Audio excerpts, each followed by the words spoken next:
Rekordu siz atacaqsınız, mən demə. Aha, mən özüm atacağım rekordu. Aha, tamam. Bunu buradan bu tərəfə qoyuruq.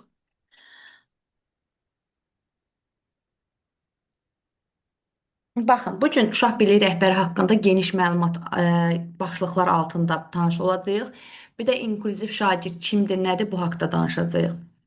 Uşaq birliyi rəhbəri, yəni uşaq birliyi təşkilat rəhbəri, yəni UBTR-in ən əsas 6 istiqamətdə işi var. Birinci istiqamət təşkilata rəhbərlik eləyir. Yəni təşkilata rəhbərlik eləyir nə deməkdir? Məktəbin daxilində şagirdlərin düzgün işləməsi, düzgün məktəb daxili nizam-intizam qaydalarına işləməsinə xidmət edir. Nümunəvi nizam-intizam qaydaları var. İndi mən onu da sənə atacağam.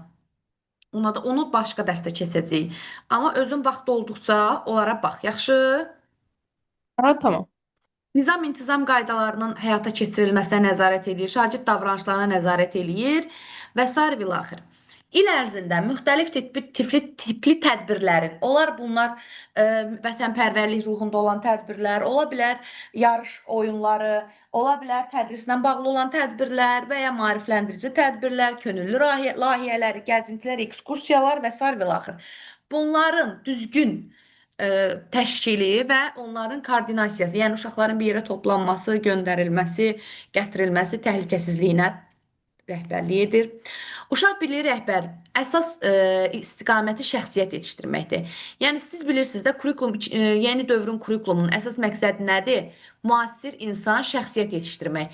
Yəni əslində biz şagirdə sadəcə bilik yox, bacarıqlar aşılamalıyıq və onu şəxsiyyət kimi formalaşdırmalıyıq. Formalaşdırdığımız şəxsiyyətdə də xüsusiyyətlər var idi. İdrac, emosional və psixomotor qabiliyyətlər. Düzdür, idrac fəaliyyətlərinin %80 hissəsini, %90 hissəsini fən müəllimləri, yəni bilik, savadla silahlandırırlar şagirdləri. Emosional və psixomotor hissələri isə həm müəllimlərin, həm UBR-in, həm psixoloqun üzərinə düşən vəzifə borcları var. Emosional keyfiyyətlər nədir? Şagirddə milli ruhun, ənənəvi ruhun yaradılması, inkişaf etdirilməsidir. Məsələn, Azərbaycan, Azərbaycançılıq, Azərbaycan tarixinə və mədəniyyətinə hörmətlə yanaşmaq, Azərbaycanın dəyərlərinə, Azərbaycanın mentalitetinə uyğun vətəndaş yetişdirmək.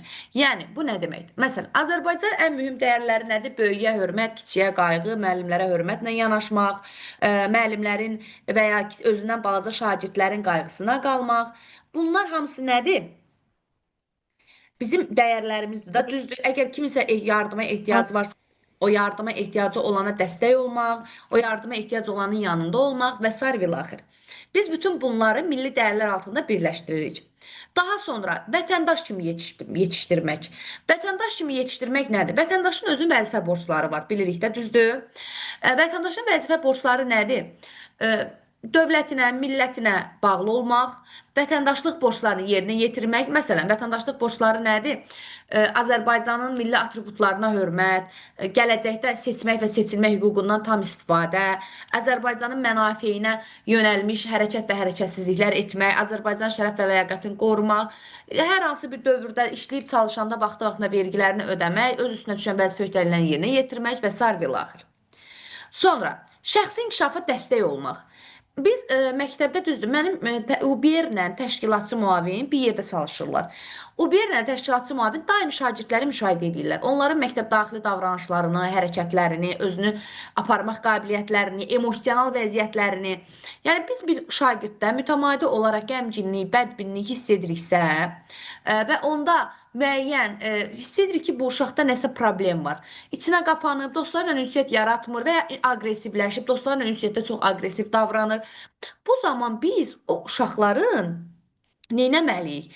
İzləməliyik və onların nə problemləri varsa, lazım olarsa biz onu psixoloqa yönləndirməliyik, lazım olarsa bu prosesin qarşısını almaq üçün hansı tədbirlər görülməlidirsə, onlar etməliyik. Daha sonra uşaq birliyi əslində məktəb rəhbərliyi, müəllimlər və valideynlər arasında körpü qurur. Yəni direktor, müavinlər, valideynlər arzu istəkləri və s. bütün bu çərçivədə valideynlərlə əlaqə qurulmasının bir nömrəli tərəfdaşı, bir nömrəli istiqamət vericisi o bir yerdir. Yəni tutaq ki, uşaq məktəbə gətirən ilk dəfə valideyn və ya valideynin nəsə dərslə, müəllimlə bir problemi varsa, məktəbə gələndə onu yönləndirirlər o bir yerin yanına. O bir yer problemi problemlə tanış olur, hansı istiqamətdə yönləndirilməlidirsə, tutaq ki, elə bir problemdir ki, bunu sadəcə direktor həll edə bilər və ya elə bir problemdir ki, bunu sadəcə müavin həll edə bilər və ya sadəcə o bir yer həll edə bilər. İstiqaməti götürür və həmin insana da nə edir? Yönləndirir həmin valideyni. Daha sonra baxın 6-cı punktda baxın. 6-cı punktda nə Aha. deyir? 6-cı punktda bizə göstərir ki, e, Həmkarlar İttifaqı üzrə qarşılıqlı ünsiyyət, hörmət, inklüzivlik, nizam, intizam və sair və ilaxır. Ümumiyyətcə şagirdlər arasında, öz yoldaşları arasında nizam, intizamdan əlavə onların inklüziv, etik davranışlarına da biz nəzarət eləməliyik. Məsələn, məktəbə girəndə şagirdin ilk göstərəcəyi etik davranış nədir? Səhər məktəbə gəlir, qarşıda onu müavinlər və ya direktor və ya sinif rəhbərləri şagirdləri qarşılayır. Qarşılayan zaman nə olur? Şagird ən azından Salam, salam. birinci salam verməlidir. Ay, sağ ol. Əgər şagird içəri daxil olduqda salam vermək istəmirsə və ya susqundursa, tutqundursa, biz təbii ki, durub uşağı orada danlayası deyilik. Biz ona dəfələrlə ən passiv rolda nə edə bilərik? Salam verə bilərik. Düzdür, gözəlim. Salam Aysel, Bəli. salam Əli, salam Vəli. Yəni biz onlara salam verdikcə artıq uşaqda vərdiş yaranacaq. Yəni ən sadə tərbiyə üsuludur. Və ya sinif məktəbdən içəri girərkən öz müəllimini görər, uşaq da zarafatlaşa gəlir. Amma öz müəllimini görərkən daha biraz hərəkətinə çəki düzən verməsi üçün ona məlumat verə bilərik, tapşıra bilərik. Sonra məktəbli geyimində gəlməyən şagirdlərin nizam pozduğunu məlumatını çatdıra bilərik. Onlara ki, nizam intizamı pozursunuz, belə olmaz və sair və ilaxir. Daha sonra bir də inklüzivlik var. İnklüzivlik nədir? Mən inklüzivliyi sənə geniş formada İnklüziv uşaq nə deməkdir? Bunu bir dənə danışaq səndən.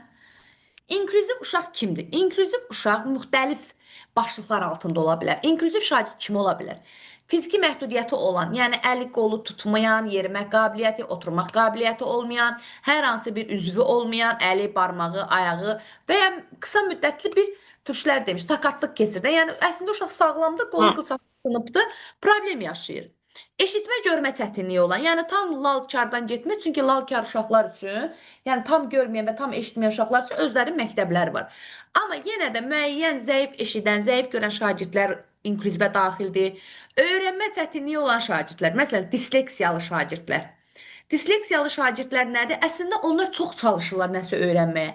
Həqiqətən bəlkə bir uşaq adi sadə bir uşaq dərsi bir dəfə oxuyursa, onlar 10 dəfə oxuyur. O demək deyil, onlar savadsızdılar. Sadəcə onların beynində elə bir hissə var ki, o hissə tam normal uşaqlardakı kimi deyil.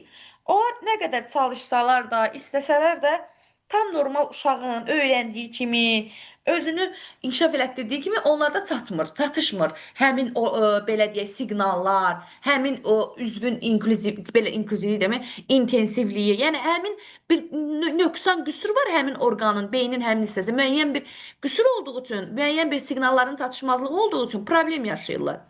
Sonra nitq pozuntusu olanlar. Müəyyən məktəblər var ki, orada inklüziv siniflər var. İnklüziv siniflər olan məktəblərdə də loqopedlər olur.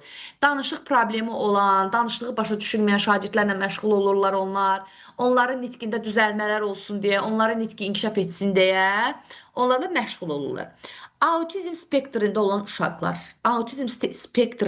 uşaqlar, autizmli uşaqlardır. Və autizm çox geniş anlayışlı. Autizmli uşaqların əslində biz ilk öncədə autizmli uşağın nə olduğunu biz onu anlamalıyıq. İstər müəllim, istər UBR, istər təşkilatçı, istər müavin kim olur olsun. Autizmli uşaqların özünün xüsusi siqnalları var. Birincisi, o uşaqlar ada, çağırmaya reaksiya vermirlər. Nə qədər adını çəkirsən, neyinirsə, əgər onun ürəyindən sənə reaksiya vermək gəlmirsə, o sənə reaksiya verməyəcək. İkinci, təkrarlanan hərəkətlər edirlər. Məsələn, uşaq durmadan koridorda hər tənəffüs eyni istiqamətdə qaçır. Sinifdə gəzir, əlini partaya vurur və insanın göz təması qətiyyən qurmur, sənə baxmır. Səninlə danışanda belə sənə baxmır. Göz təması yoxdur. Daha sonra təkrarlanan davranışlar dedik, aqressivdir. Tez-tez yoldaşlarına qarşı bəziləri çox aqressiv olur, bəziləri isə çox passiv olur. Aqressiv olan uşaqlarda hansı hərəkətlər olur? Çimdikləmə, şillə vurma, tüpürmə, bu tipli hərəkətlər olur. Və autizmli uşaqlardan ən çox psixoloqlar məşğul olur, amma yenə də UBR-lərin üzərinə böyük vəzifə düşür uşaqlarla məşğul olmaq üçün. Bir də sosial adaptasiyası çətin olan uşaqlar var. Əslində uşaq tam normaldır. Əqli, fiziki heç bir problemi yoxdur. Amma uşaq ə, dostları ilə ünsiyyət qurmaqda çətinlik çəkir. Danışmağa utanır. Lövhəyə çıxanda utanır, dərsi danışa bilmir. Yoldaşları ilə bir şey müzakirə etməyə utanır. Başqa sinif yoldaşlar, başqa sinifdən Özünə oxuyan. qapalı uşaq da bir növ. Bəli, bəli. Biz özünə qapalı deyirik, amma bunlar sosial anksiyete deyir türklər. Bizdə də ki, sosial adaptasiya deyə bilərik, sosial bağlılıq deyə bilərik. Məsələn, sosial adaptasiyası çətin olan uşaq avtobusa minəndə utandığından düşəcəyi yerdə Allaha dua eləyir ki, nə olar kimsə desin mən düşürəm, mən də onun arxasınca düşüm. Utancaqlıq var pik dərəcədə. Bir də ki, burada qeyd olunmayıb inklüziv şagirdlər hansılardır? Mən bunlarda deyim sizə, qeyd edeyim istəyirsiniz. Anasını və ya atasını itirən uşaqlar, nənə baba Sağ himayəsində olan uşaqlar, boşanmış ailələrin uşaqları, ə, atası və ya anası müəyyən səbəblərdən dustaqlıq, həbs həyatı yaşayan uşaqlar, yenə inklüziv uşaqlardır. Çünki onların həyat şəraiti və həyat elementləri tam normal olmadığı üçün o uşaq istər-istəməz digərlərindən fərqlənir. Bəlkə də heç Aha, fərqlənmir. Amma daxili aləmində o uşaqların mütləq bir təlatüm olur, yarımçıqlıq olur. Ona görə də biz həmin uşaqları digərlərindən fərqləndirməliyik. Belə deyək, daha qayğı ilə yanaşmalıyıq o uşaqlara. Aydındır? Daha sonra sosial bəli. rifahı aşağı olan uşaqlar, kasıb ailələrin uşaqları, ailə təminatı kifayət qədər olmayan uşaqlar var. Gündəlik hətta qida rasionunu belə tamamlaya bilməyən uşaqlar var. Yəni səhər elə uşaq var ki, valideyni çantasına bir çörək də qoya bilmir, bir bulku da qoya bilmir.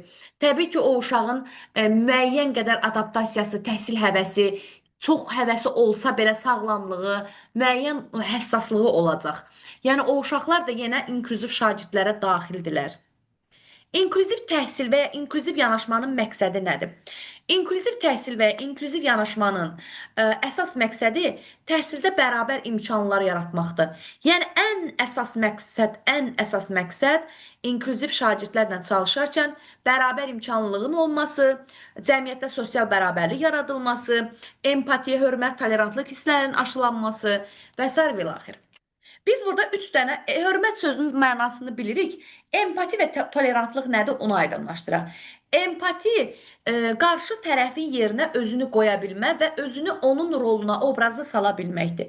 Məsələn, uşaqlar əsasən bir-birlərinə qarşı bullying eləyəndə empati hissindən çox uzaq olurlar. Məsələn, fiziki qüsuru olan aksiyan uşağa məsələn, axsaq keçi, nə bilim, qəribə adlar qoyurlar. Çox kasıb olan uşağa sən bilməzsən, sən görməzsən, sənin bundan nə başın çıxır. Yəni bilərək, istəyərək incitmək tipli sözlər deyirlər. Bu isə empati hissinin olmamasıdır. Biz müxtəlif siniflərdə əslində söhbətlər aparmalıyıq. Empati hissi necə olmalıdır, onları uşaqlara aşılamalıyıq. Tolerantlıq. Tolerantlıq isə cəmiyyətdə hamının yaşamaq, yaratmaq, inkişaf etmək, mövcud olmaq haqqını belə deyək, mənimsəmək və o haqqı ona vermək deməkdir. Təbii ki, sinifdəki bütün uşaqlar eyni dərəcədə savadlı ola bilməz. Məktəbdəki bütün uşaqlar eyni dərəcədə nizam-intizamlı ola bilməz. Eyni dərəcədə dəqiq, tərbiyəli. İndi uşağın tərbiyəsizi olmur, çətin tərbiyə olunan olur.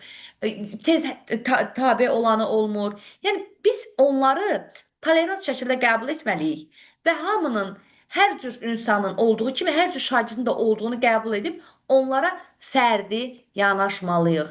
İnklüzivliyin əsas məqsədi fərdilikdir. Müəllimin inklüziv şagirdlə işləmək problemi və ya istiqaməti belə olmalıdır ki, onlarda fərdi yanaşma olmalıdır, uyğunlaşdırılmış dərs materialları olmalıdır, mütəmadi psixoloqdan və valideynlə əlaqə saxlandırılmalıdır. Əgər lazım olarsa, loqoped, psixoloq dəstəyindən kömək alınmalıdır. Aydındır? Bəli. Çətin gəlmədi. Rahatdır hələ ki. Deməli, biz o bir yerin 2 dənə testini atmışam. Biri 10 ədədlik testi. Bunu bir yerdə indi yazacağıq. Digəri Tamam. isə 50 ədədlik testi. Onu isə özünüz yazacaqsınız evdə. Ekranı görürsünüz. Qoy baxım görün bu hansı Bəli, olsun. müəllimə bir də evdə test vermişsiniz. Onda bir dənə sualım var ya, ona da baxarıq da. Baxarıq, niyə baxmırıq? Qoy birinci dərsimizə baxaq, axıra qədər inşallah. Deməli, buradan zəhmət olmasa suallara baxaq. 1. Tamam. Uşaq Birlik Təşkilatının rəhbərinin əsas vəzifəsi hansıdır? Təşkilata rəhbərlik etmək və düzgün fəaliyyətini təmin etmək. 2. Uşaq birlik təşkilatının rəhbərləri kimləri necə idi? Hə, kimlərə əməkdaşlıq edir? Məktəb rəhbərləri, müəllimlər və valideynlər. Aha. 3. Aşağıdakılardan hansının təşkil uşaq birlik təşkilatının rəhbərinə aiddir? Mədəni, maarifləndirici və idman tədbirləri. 4. Rəhbər düz idi. Rəhbər Bəli. şagirdlərdə hansı keyfiyyətlərin formalaşmasına çalışır? Deməli, liderlik və ünsiyyətsiz bacarıqlar. Nice. Ünsiyyət Yəni yalnız bacarıqları. bilgi və ya akademik bilgilər vermir də. Aha. Bəli. Vətənpərvərlik tərbiyəsi ilə bağlı hansı fəaliyyət rəhbərin funksiyasına daxildir? Deməli, testləri, dərs saatları, milli bayramların təşkili Aha. elə idi. Bəli. Tamam. Uşaq birliyi təşkilatının rəhbəri hansı dəyərləri təşviq edir? Deməli, qarşılıqlı hörmət və inklüzivlik. Aha. Şagirdlərin şəxsi inkişafına dəstək məqsədilə təşkil oluna bilər. Deməli, seminar və təlimlər. Aha. Rəhbərlərin əlaqələndirici rolunu əhatə edir. Şagirdlər, müəllimlər, valideynlər və məktəb rəhbərləri. Düzdür? Bəli. Tamam. Şagirdlərin davranışı hansı meyillərə Dəqiqə, uyğun bir dəqiqə. olmalıdır? Bir dənə aşağı Dəqiqə. gedirin. Aha. Hə. Davranış hansı meyillər? Deməli, təşkilatın dəyər və prinsiplərinə. Aha. Aşağıdakılardan hansı uşaq birlik təşkilatının rəhbərinin funksiyası deyil? Hı Deməli, -hı. təşviq etmə, imtahanlar sonlar. Demək, şagirdlərin fəallığına rəhbərin funksiyası deyil. İmtahan Aha. suallarını tərtib etmək. Hə, C Aha. variantı. Bəli, bəli. Dəniz necədir? Dərs necə oldu sənin üçün? Aydın oldu? Bəli, rahatdır. Aha.